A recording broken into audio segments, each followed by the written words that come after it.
There's nothing like the summit, is there? I mean, when those drums started beating at the beginning, similar kind of thing happens whenever I have the opportunity to hear about or to talk about leadership. And as Jim was just describing to you, this conference is one of the few in the world that focuses exclusively on this remarkable, wonderful, complex, mysterious gift called the spiritual gift of leadership. A lot of other good conferences on other gifts and other things that need to be done in the kingdom. But boy, the summit focuses like a laser on the stuff of leadership. And every leader I know loves to sink his or her teeth into the subject of leadership. Leaders thrive on learning. Leaders thrive on sharpening their skills and getting better at whatever it is that they're leading. Leaders know they can't raise people up any higher than their own level of leadership. So they're always looking to go to the next level themselves. And that's why you're here. And that's why you're in Dallas. And that's why you're in San Francisco. You know, just as an aside, I've stood in this place and spoken at many different kinds of conferences. There's an unmistakable personality to each different kind of conference. This spring we had a children's ministry workers conference here. 2,400 children's ministry workers were right here, and I gave one talk. Man, did that conference have a distinct personality. The energy level was way up here, hand motions to everything. Balloons, lollipops, lots of kids stuff, generally very happy people. I never quite, got on board with all of it, but I observed it. And then I've spoken in front of many hundreds of people here who have the gift of shepherding. And at the breaks, oh man, these are just such warm, caring, huggy, sniffly, tender. Did I say huggy? And a few months ago, we held our first ever arts conference. Imagine this place, 1,200 people came here, 1,200 artists, actors, dancers, musicians, writers, poets. Was that something? How shall I describe that? I would call it angst intensive. And no one came on time, and everyone lost their notebooks and things like that.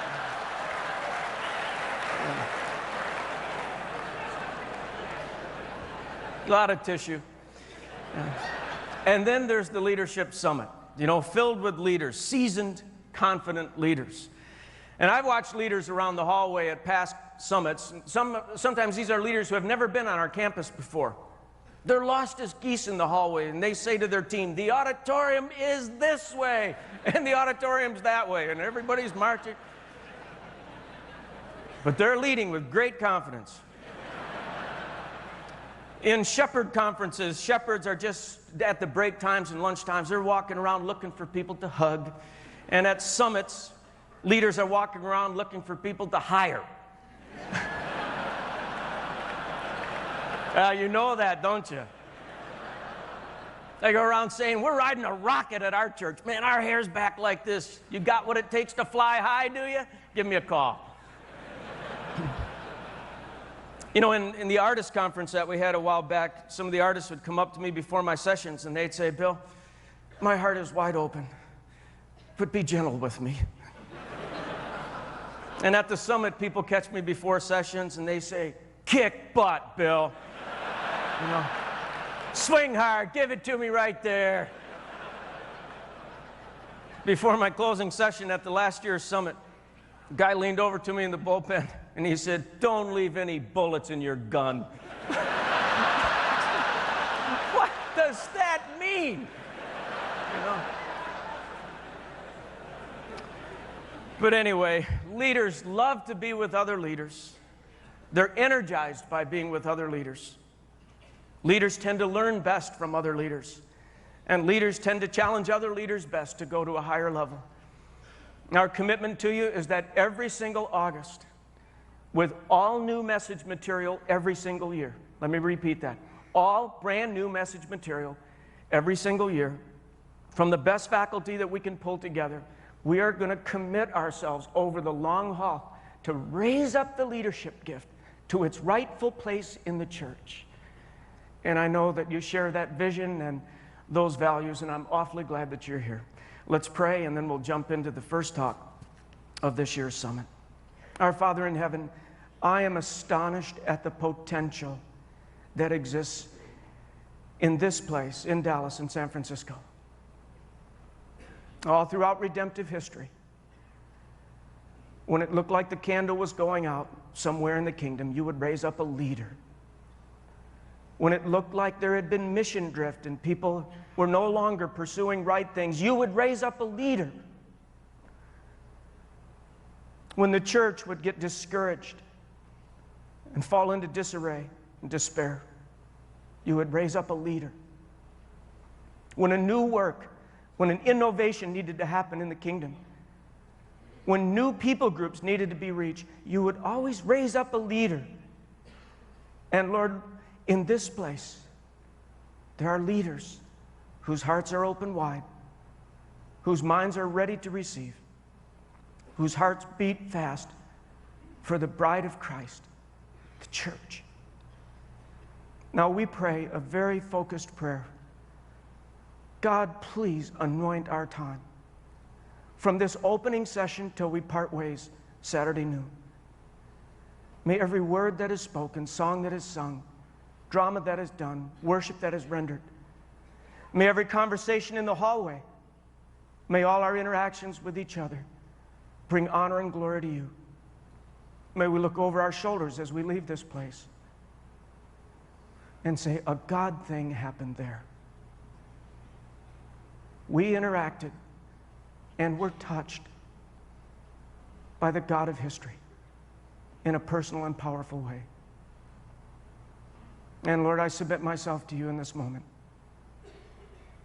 Here I am, wholly available. As for me, I will serve the Lord. Take my life and let it be consecrated, Lord, to thee.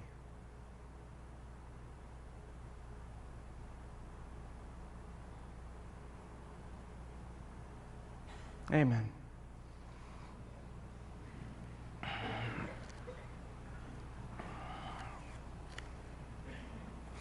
In 1774, a leader named John Adams boldly declared, "Someday, I see a union of 13 states, a new nation, independent from the Parliament and the King of England. Someday." That was the first time that idea had ever been publicly expressed. And just a few years later, against all odds, a new nation was born, the United States of America. In 1789, an Englishman named William Wilberforce stood before the British Parliament and yearned for the day when slaves would no longer be bought and sold like farm animals. And 20 years later, slave trade was officially abolished in the UK. In 1907, a dynamic industrialist named Henry Ford stood in front of his ragtag band of employees and said, "We're going to make automobile transportation affordable for the average American family." Everybody laughed. But 15 years later, millions of Ford Model T automobiles were built and sold at a cost of $290. In the late 1800s, the Wright brothers said, "We believe that someday people are going to fly through the air." 10 years later, December 17, 1903, the Kitty Hawk lifted off the sandy beach in North Carolina. In the 1940s, Billy Graham and a few college buddies gathered together, and they dreamed of filling stadiums all over the world and presenting the gospel to people who were far from God and headed to hell. And as of this year, 210 million people have heard the gospel live, and over 1 billion have heard the gospel via television and radio. In 1963, Martin Luther King stood on the steps of the Lincoln Memorial in Washington, D.C., and he said, "I have a dream of a time when people will no longer be judged by the color of their skin, but by the content of their character," and you know the rest of the speech. And 35 years later now, racial barriers continue to fall. They're not falling fast enough, but we're making some progress. On a more personal note, in 1973, Dr. Gilbert Bilezikian stood in front of a college classroom lectern, and he dreamed about building a prevailing church, a biblically functioning Acts 2 community of faith that would be relevant to this age, that would reach lost people with the gospel, that would then assimilate those people into the body of Christ and equip and empower them, help them care for the poor, and invite them into community with one another. And he dreamed of a church that would glorify God in everything. And 25 years later, those handful of us who started Willow Creek Community Church still bawl like babies when we remember the power of his words. And it's no exaggeration to say that you're in this room or you're in a room in Dallas or San Francisco today because of his words. What did all those leaders have in common that I just mentioned? They had vision. And that's what we're talking about in this opening session, the power of vision. There's nothing quite like it in the world.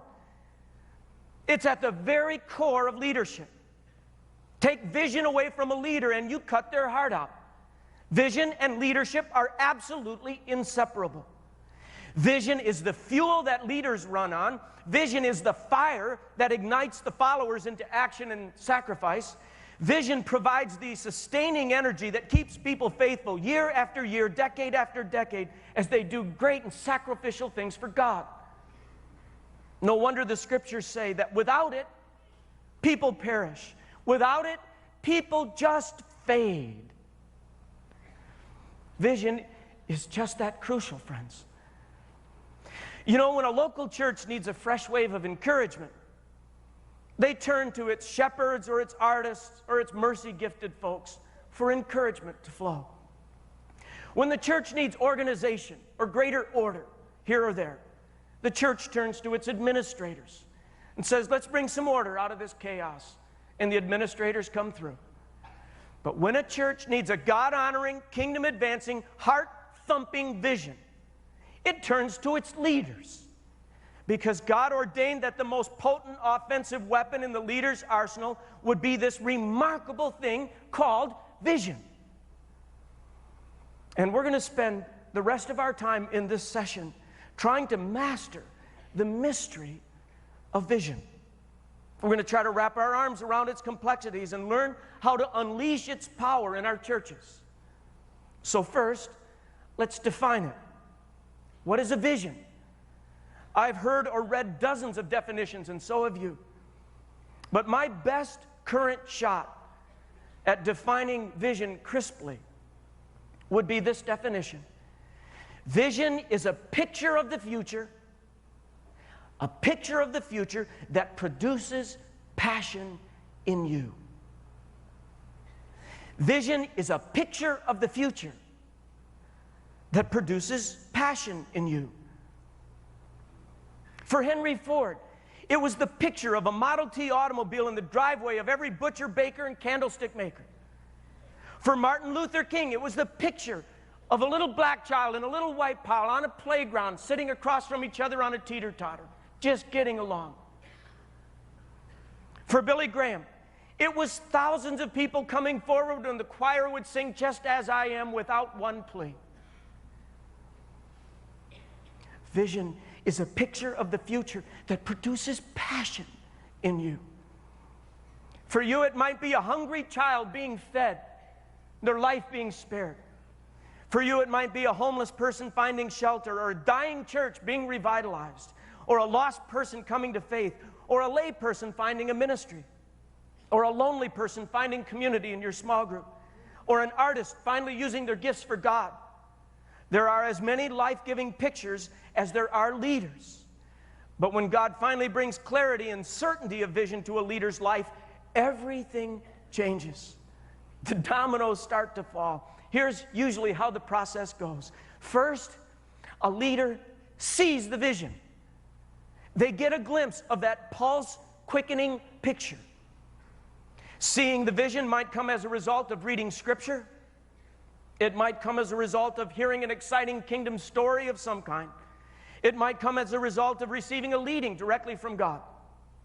More than likely, though, seeing the vision comes from experiencing a work of God that's already being done by someone, somewhere, and you see that kind of work, and it ignites something unmistakably strong in you. And it causes you suddenly to say, this is something I could give my life to. This is dangerously close to what I think I was born to pursue. Sometimes a vision comes like an epiphany, like all at once. Sometimes a vision comes into focus piece by piece over a long period of time, like an agonizing puzzle that finally makes sense. But the way the spiritual gift of leadership works is that sooner or later, a fully yielded leader will see the vision that God intends for them to see. And right on the heels of seeing the vision, I mean, inseparably connected to it, is the feeling of the vision deep in your heart. Remember our working definition of a vision. It's a picture of the future that produces passion in you. What makes a vision so powerful is the energy it evokes inside your spirit. And this level of energy or feeling must be experienced to be fully understood. As I described to you earlier, almost 25 years ago now at Trinity College, when Dr. B was vision casting about life in a biblically functioning community. Friends, I felt emotions inside of me that I had never felt before in my life. Sometimes I felt feelings so strong that I worried about embarrassing myself in the class. Sometimes while he was talking about the potential of a local church, I could barely keep myself from crying. Other times I wanted to stand up in class and say, students, this is it. Don't you see this? Can't you feel this? The local church is the hope of the world. It's the God-ordained redemptive agency that all of the world hangs on. Cancel your career plans. Do something important with your one and only life. Lay it down for the church. That was 25 years ago. I still remember those feelings, and still today. If you strapped a heart monitor to my chest when someone's talking about the beauty or the wonder or the potential of the church, it would beep and flash and smoke and go, danger, danger, danger. 25 years. I think I'm getting worse. A few months ago, John Garner was one of our association pastors around the Toronto area in Canada, invited me, and I was honored to be able to go. And I spoke at the 10th anniversary of his church. And it's a church that reaches lost people and assimilates them and grows them up. And I was kind of trying to focus on what I was going to say in my remarks. But a woman got up to give her testimony at this 10th anniversary service. And she was a woman who was very far from God, not that long prior to that. And she told of the journey of her life into disillusionment and immorality and brokenness. And then she said, but then someone invited me to this church, and I felt accepted here. And the services were relevant here. And I heard the gospel here. And I found out that I could be loved in spite of my brokenness and sin.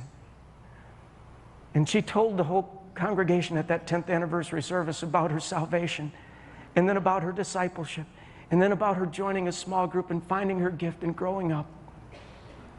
I was a mess. And I found her after the service. And we met eyes at the same time. I walked toward her, I threw my arms around her, and I bawled like a baby.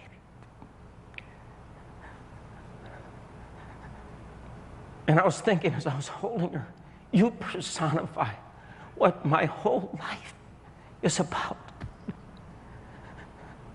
I'd given my whole life to hear one story like yours.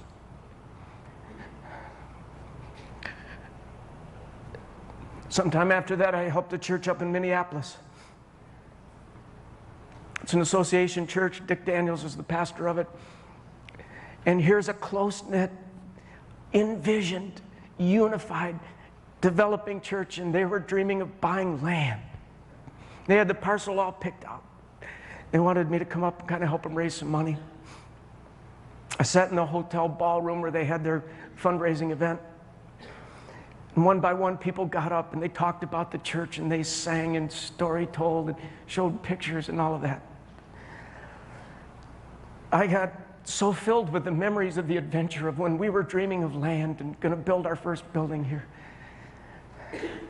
And I could see into the future what their church is going to become.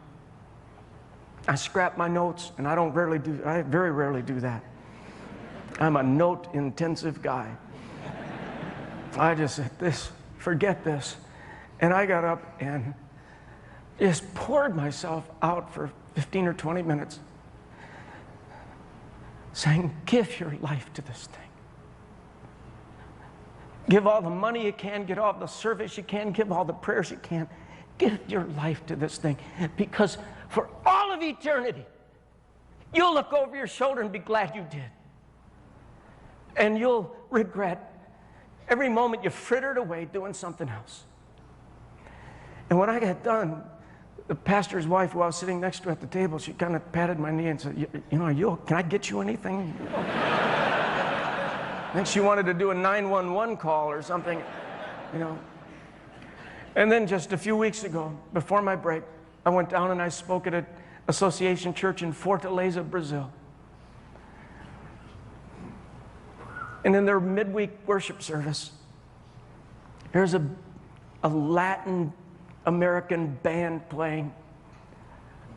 And they had the worship leaders out, and my heart was being filled as I was watching these people using their gifts and worshiping God. And then, when I was already about to burst, 12 or 15 high school students and junior high students came out and did a beautifully choreographed worship dance that gave honor and glory to God. And there was such freedom and such joy and such honor being given to God. And I could see in the faces of those kids, they loved using their gifts for God. They loved church. Telling you, friends,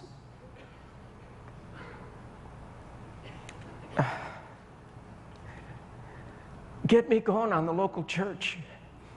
It stirs the deepest kinds of feelings in me that I'm capable of feeling. And I can't tell you how many times after something that happens here at Willow or on the road when I'm giving my life to trying to help the church, I go back to a hotel room or my little room at our house, and I fall on my knees and I say, God, I was born for this.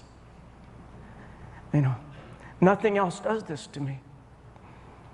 I've had some other successes, but they mean nothing to me compared to what stirs in my heart when it comes to giving my life to helping renew the local church.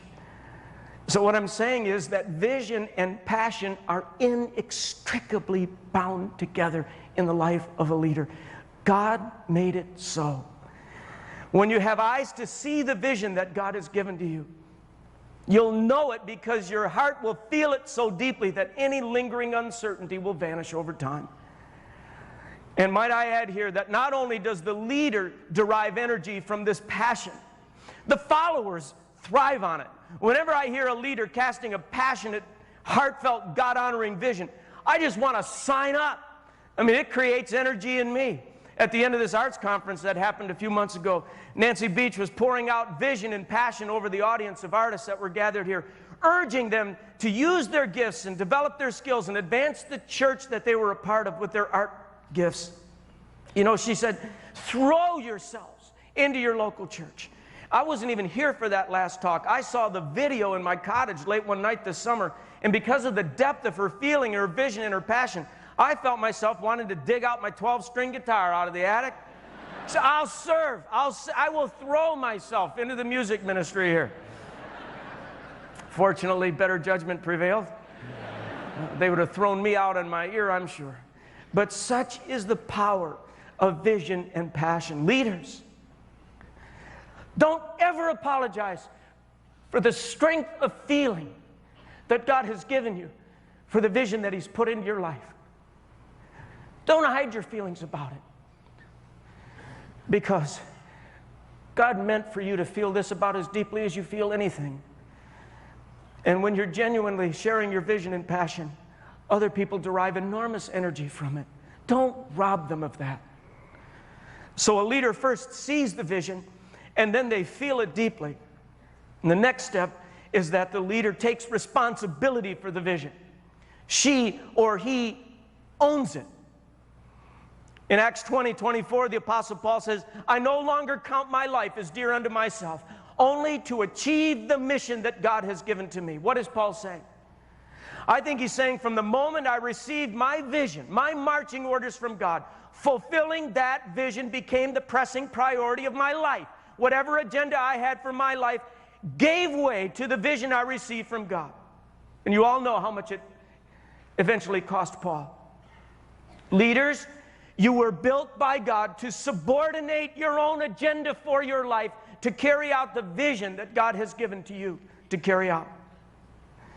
Strange as it seems, though, some of the most exciting and potential-filled visions that God ever graced this planet with have languished and eventually withered and died because some leader somewhere who saw it and felt it didn't have the guts or other anatomical necessities to own it and pursue it and subordinate their agenda to it or give their life to it.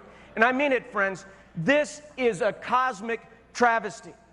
I can only imagine what this does to the heart of God who gave that vision. Visions are priceless commodities. Visions are holy entrustments from God that must be taken seriously. To squander a vision is an unthinkable sin. Don't ever do it. What would our world be like if Billy Graham would have said, no thanks, God, don't like the vision, let the lost go to hell? What if Chuck Colson would have said, I'll let the prisoners rot and die? What if Bob Pierce would have said, let hungry children starve to death? And closer to home, I shudder to think what my life would be like if Dr. B hadn't followed his God-given vision of trying to transform the minds and hearts of college students by challenging them to give their lives to build local churches. Leaders, listen to me. If God has entrusted a kingdom vision to you, if you see it clearly, and if you feel it deeply, you had better take responsibility for it. You had better give your life to it. It's why God made you a leader. That's our unique calling. That's what leaders must do. That's why He gave us the gift, and that's what He's going to hold us accountable for someday. We cannot fumble this ball, leaders. So how about it? Let's just open it up. Have you yielded yourselves fully enough to God? Have you asked Him to unveil His vision for your life? Not bless the plan that you're manufacturing. No. Come empty-handed, open-handed. God, what is your vision for my life? Have you fasted? Have you prayed? Have you gone to long times of solitude and waited on God? Have you said no to sin and other distractions and junk that would interfere the process of God giving you a vision? Have you read? Have you traveled widely? Have you visited lots of various works of God around the world in order to expose yourself to the kaleidoscopic array of visions that God has given to others so that it might cause a vision to form in you? Have you done this? Have you done it enough? If not, get out there. See what God is doing. Open your heart. Pray fervently, ceaselessly. And when God gives you that vision, and you feel it deeply, subordinate whatever else is going on the agenda of your life. Pursue and achieve that vision, no matter what it costs. Now let's move on. Let's address the second question about vision. That whole first part was, what is a vision? The second major thing I want to talk about is, how does a leader communicate a vision? Because once you get one, then the role of the leader is to communicate it, to help others catch it. So the question is, how does a leader communicate a vision? When I thought this through, it took me a grand total of about 3 seconds to decide what to mention first about communicating the vision to other people. Leaders, do you want others to catch your vision? First thing, before you even open your mouth about it, embody the vision. Personify it. Get after it yourself. Pursue it yourself. Live it yourself. Former President Jimmy Carter is outraged these days that a country as wealthy as the United States still has so many homeless people in it. So he and Rosalind often swing a hammer and build homes for Habitat for Humanity. They do this several times a year. What are they doing? They're embodying their vision. Sometimes when former President Carter shows up on talk shows, he comes in work dungarees and Levi shirts, and he's got a hammer in his hand. And whatever Letterman or Leno want him to talk about, he'll eventually talk about, why he's holding this hammer in his hand. He doesn't just talk about it, he embodies it. Chuck Colson, during his whole time of leading prison fellowship, visited prisons regularly.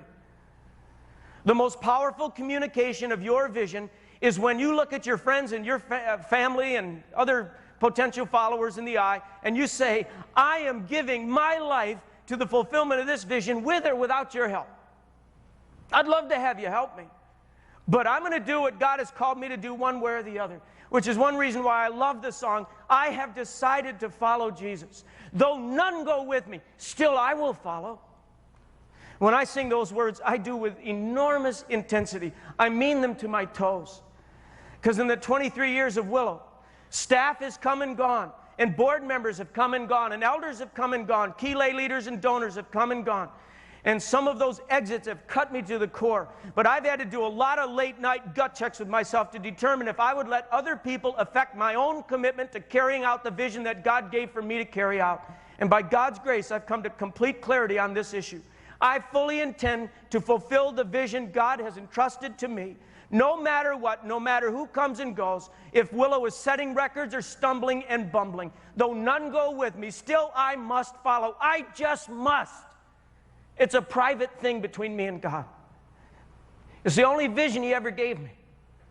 It's the primary thing I'll stand accountable for before Him someday. I must, if no one else does. And I'm firmly convinced that other people look at that kind of internal fortitude, and that makes them do their own late-night gut checks, and they come to terms with God about their own commitments. But every church, every team, every organization demands and deserves a vision embodier, someone whose life and values and commitments personify the vision, cut them and they bleed the vision. Mother Teresa did this for her order of nuns. She lived in the slums and she cradled the dying in her own arms until she finally died. Want to know what her vision was all about? Just look at her. John Perkins has always done the same thing for the ministries to the poor that he has led. Your people need it from you. Willow people need it from me. They've got to see that I am laying down my life, that I embody, that I personify the vision. The second most important way to communicate your vision is one-on-one vision casting. One-on-one vision casting. Jesus frequently used this approach. When He was inviting disciples to join His kingdom vision, we read that He would go out to them usually one by one. And He would sit down with them and He would dream about the coming of the kingdom, the establishment of the kingdom.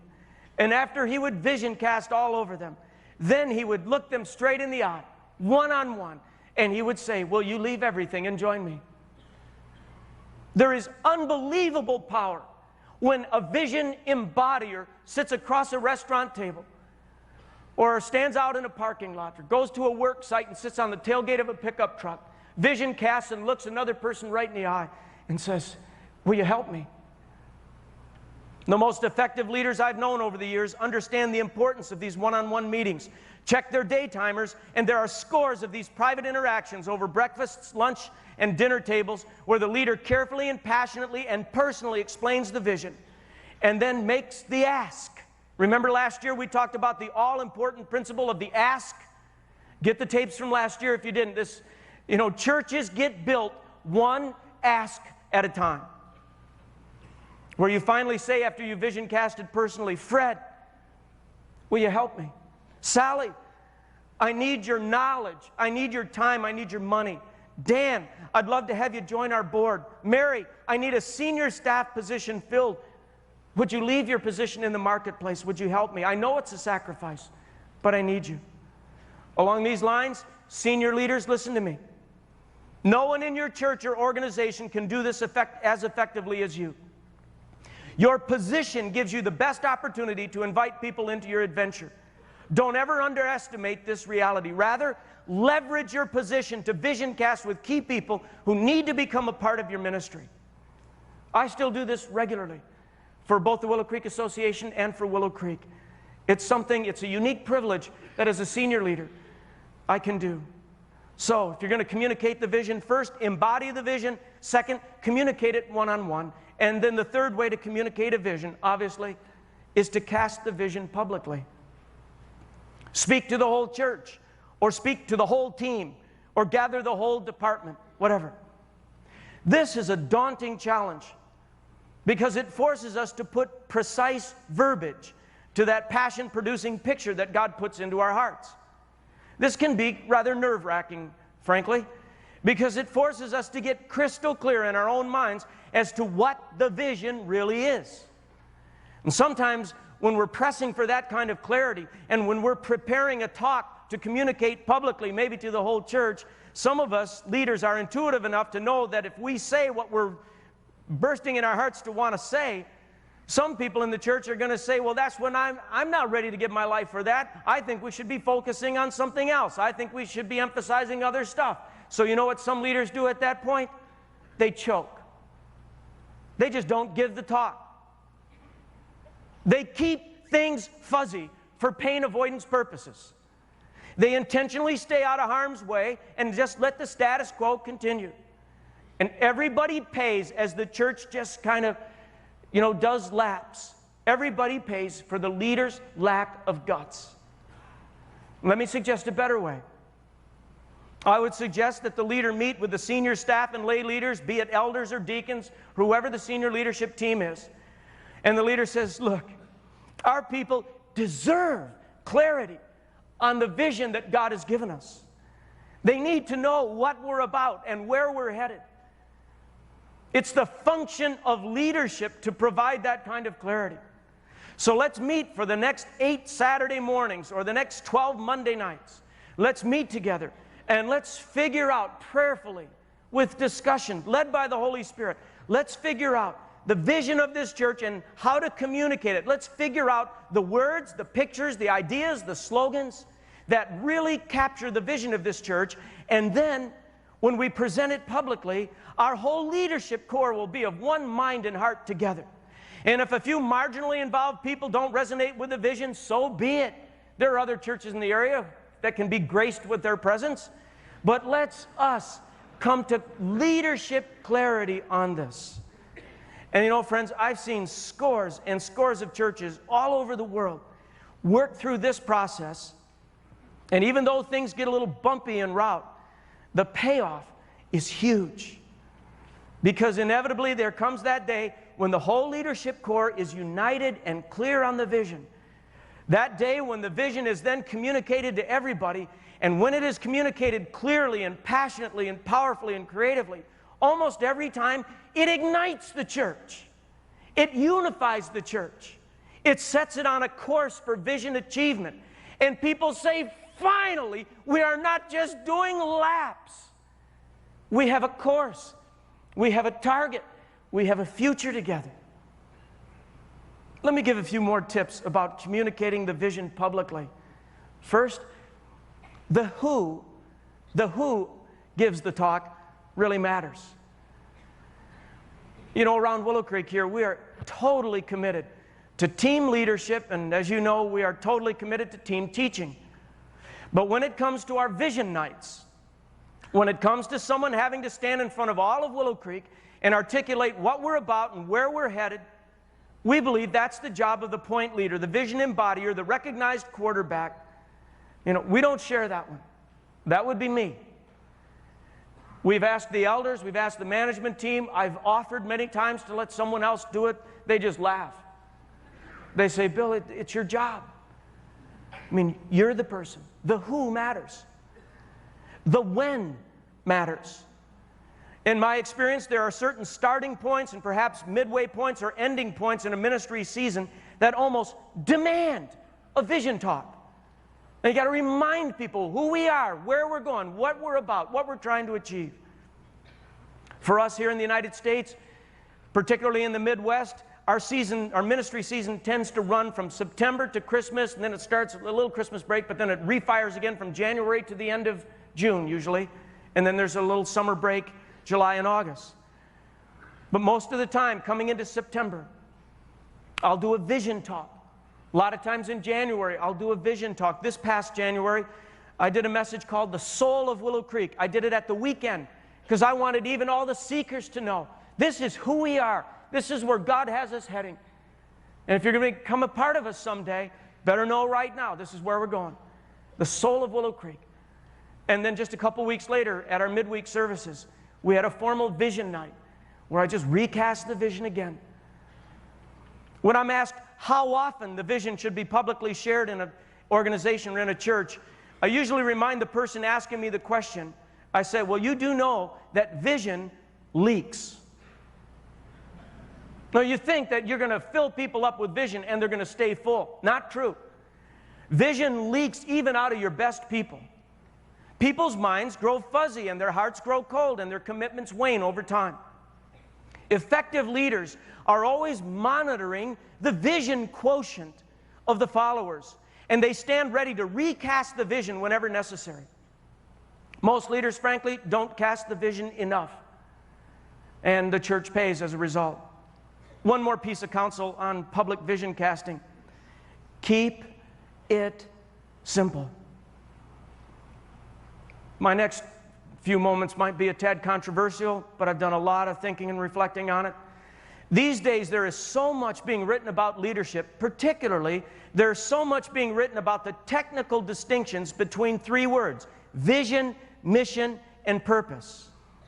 So some leaders feel compelled to have separate statements for each. And if you read our materials, we've put some energy into that. But sometimes it winds up confusing the congregation more than bringing clarity to them. They say, what is our vision? Well, I thought that was our purpose. No, that was our mission. No, I mean, that was our vision. Remember this simple rule. When you're publicly casting vision, what you're trying to get your people to know or to understand is the main thing. Call it vision, purpose, mission, or whatever. But people better walk away from the talk saying, I know the main thing. At Willow Creek, it is still turning irreligious people into fully devoted followers of Christ. We can't afford letting Willow ever get fuzzy on that. Peter Drucker says your main thing should fit on the front of a t-shirt. I mean, your main thing better be crisp. It better be repeatable. It better be the kind of thing where you could stop the average layperson and say, so tell me the main thing. If it's a paragraph long, you probably can't even tell the person what the main thing is. It's got to be crisp, repeatable. That's why we have stuck with, we're trying to turn irreligious people into fully devoted followers of Christ. Now, caveat statement. In leadership circles, senior leadership circles, you can nuance the vision thing as much as you want. And again, we do. We do that probably more than we should. I frankly am, if you ask me right now, distinguish between your vision, mission, and purpose. I am quasi-embarrassed to say, unless you gave me your notebook, I wouldn't know. But I know the main thing. And our people know the main thing. And that's what we're actually trying to challenge. I think that's the most important point in all of this. Keep the main thing clear. Drive the main point home in inspiring, creative ways. Tell stories, show pictures, let your passion flow like a river. Let me respond to one more question about this overall vision thing. Now, I'm not talking about communicating vision anymore. We defined the vision first, and then we talked about communicating the vision. Now I want to sort of head toward the closing here by talking about what is the payoff of coming to clarity on vision and communicating vision. What's the payoff? Because some of you are saying, I don't know that I want to do all this. It sounds like a lot of work, sounds like it's going to create a lot of potential division amongst my leadership circles. Some of you are asking, what will be different? What will improve if I get clear on the vision thing and communicate it to my people? Let me suggest several payoffs. First, as our definition says, vision creates energy. Vision is that picture of the future that produces passion, not just in you, but in others. Let's talk openly for a second. Most of the people in our churches are wonderful folks. They're redeemed, they're good-hearted people, better than some of us leaders, actually. But life has a way of sucking the zestfulness out of our people. Career and kids and responsibilities, expectations, financial pressures, all combine to sort of anesthetize their hearts and emotions to the point where life becomes a back-breaking, woeful grind. A God-honoring vision can change all that.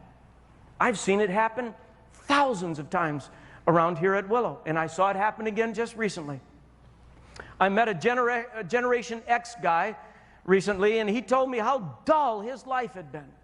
Even around here at Willow, just sort of hanging around until he heard Sue Miller, our children's ministry director, cast vision about the value of kids, about how precious kids are to God, and how noble a thing it is to serve kids and love kids and lead them to Christ and nurture them and grow them up. And her vision casting about the value of kids ignited him into action. And now he's a committed volunteer in Promised Land. I bumped into him the other day, and he lit up like a Christmas tree when he described the kids in his Promised Land small group. He knew their names, their families, their stories, and his life is no longer dull. Same thing that happened when I ran into a couple the other day up by the boardroom, and they lead a small group here at Willow. And they said, we were around Willow for just years and years. But one time, Russ Robinson stood up, and he casted vision about what it would mean to invest your life in raising the value of community and shepherding a small group of people. Well, they got energized by Russ's vision for becoming small group leaders. They said, our lives just revolve around leading our small group now. It's the most important thing we do. See, that's the power of vision. It creates energy that moves people to action. It puts the match to the fuel that most people carry around in their hearts, yearning to have ignited anyway. But we leaders must keep striking that match by painting compelling kingdom pictures for people to be energized by. Again, ours is the only spiritual gift in the kingdom that provides this for the church. It's up to us leaders to cast vision, to energize people into action. The second payoff for vision casting is increased ownership. One of my fears related to vision casting around Willow has been that our key staff, our key board members, our key elders and lay leaders will hear of another vision night coming, and they'll yawn and they'll say, oh, another vision night. I mean, I've been there, heard that. Here Bill goes again. And you know what I've learned over the years? This is really quite a shock to me. Whenever I recast the vision of Willow to all of our people, not only inevitably will some new folks resonate and respond and make our vision theirs, but the faithful core upon whose shoulders Willow is being carried these days tend to push their way down to the bullpen, and they say, yes, sign me up for another year.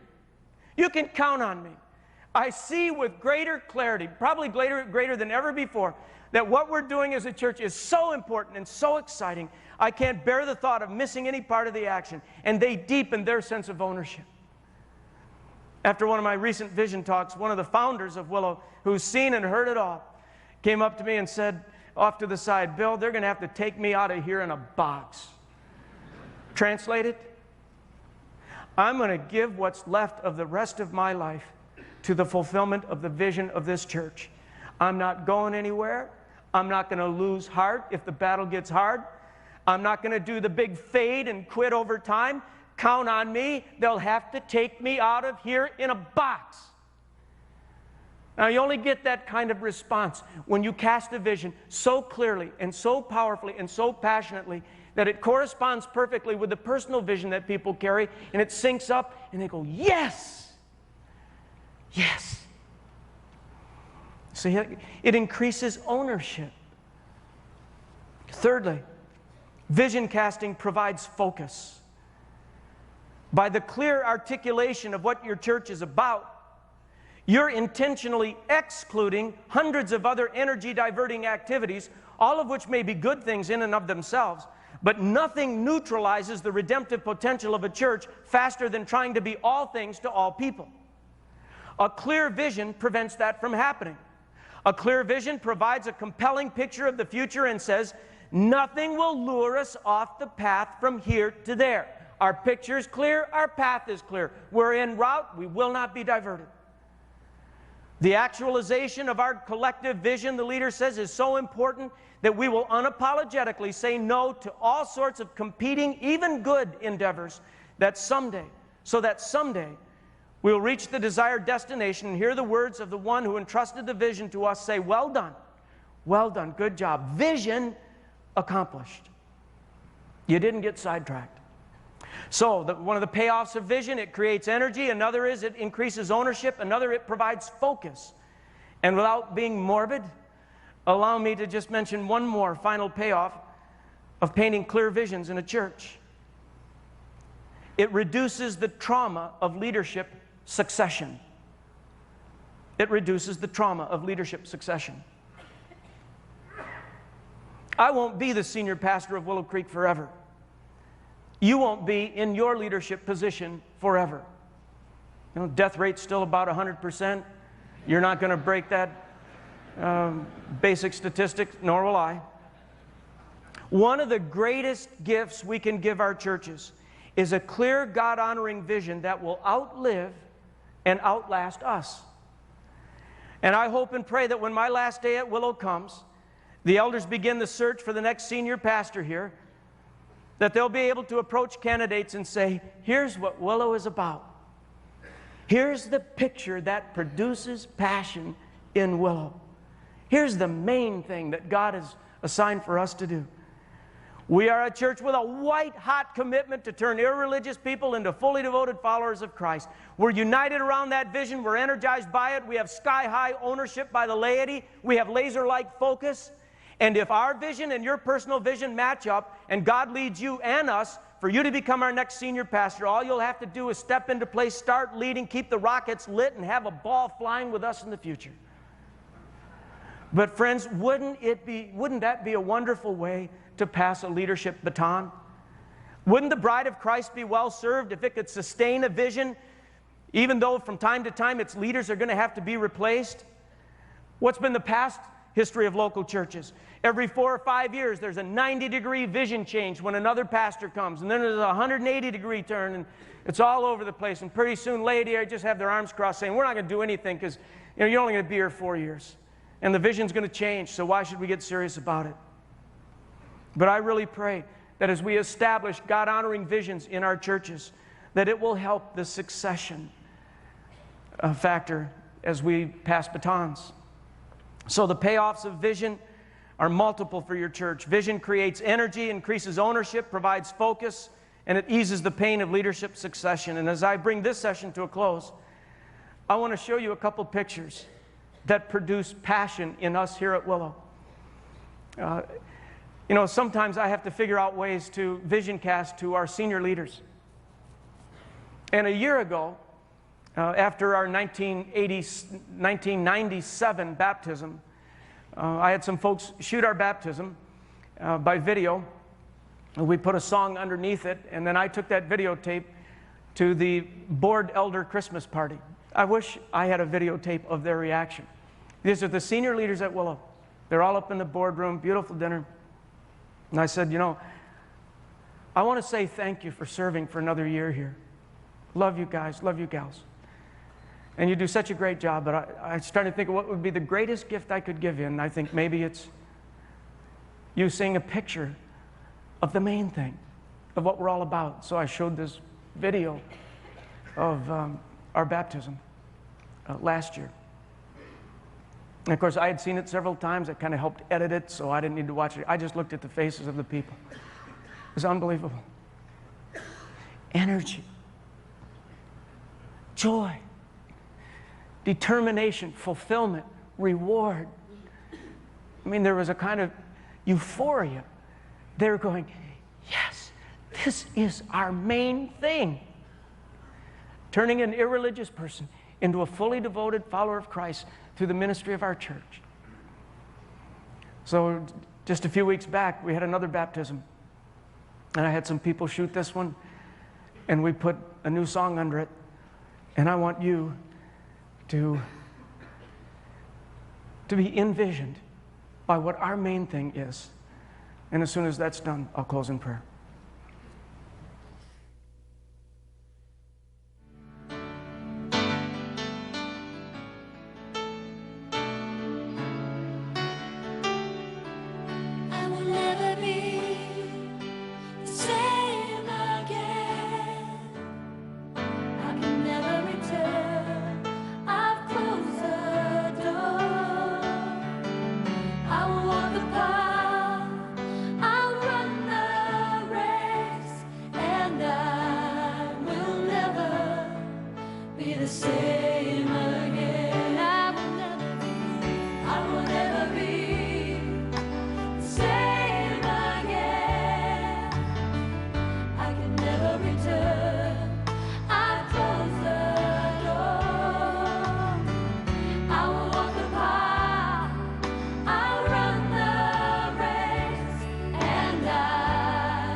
It's like rocket fuel for me.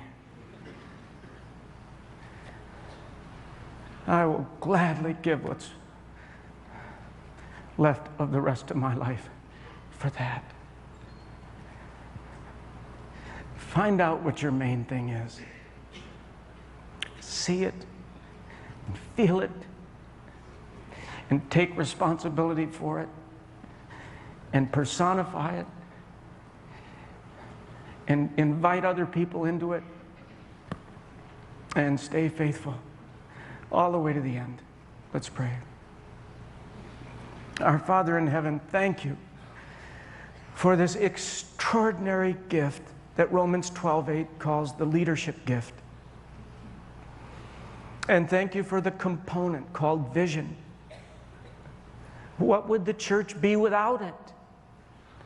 What would our people do if they didn't have direction and energy and hope? God, renew our visions, clarify our visions. Open up our hearts so that we feel them more deeply. Encourage our faithfulness in the stewardship of them. Give us the boldness to cast those visions unapologetically. And may we be faithful in carrying them out to our dying day. And everyone agreed and said, amen. Thanks, everybody.